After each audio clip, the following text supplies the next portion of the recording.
मेहर Sindh bar council तरफां मुक़रर कयल RO सुप्रीम कोर्ट के सीनियर वकील अज़ीज़ुल्लाह बुर्रो की निगरानी में मेहर बार एसोसिएशन के साल 2026-27 की चूंड अमल पुरअमन शफ़ाफ़ नमूने से मुकम्मल थी।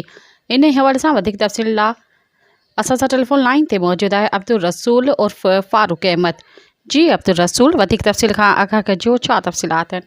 जी बिल्कुल जी त असीं तव्हांखे ॿुधाईंदा हलूं जी त असीं मतिलबु मेहर जेका सेशन कोर्ट आहे उन में मौजूदु आहियूं।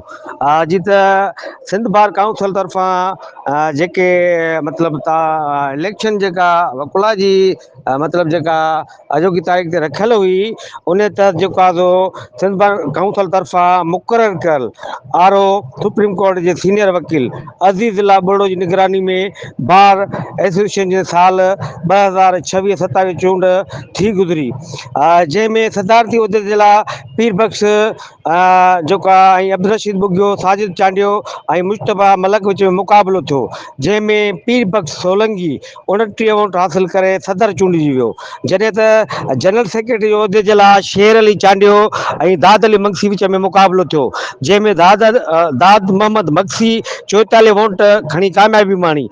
चूंड अमल दौरान वकील बिरादरी में जोश ऐं जज़्बे जो जेको आहे माहौल रहियो। जी मेहरबानी तफ़सील खां आगाही ॾियण लाइ। सब्सक्राइब कयो अवामी न्यूज़ HD खे ऐं ताज़ा तरीन ख़बरुनि लाइ ॾिसंदा रहो अवामी न्यूज़ HD।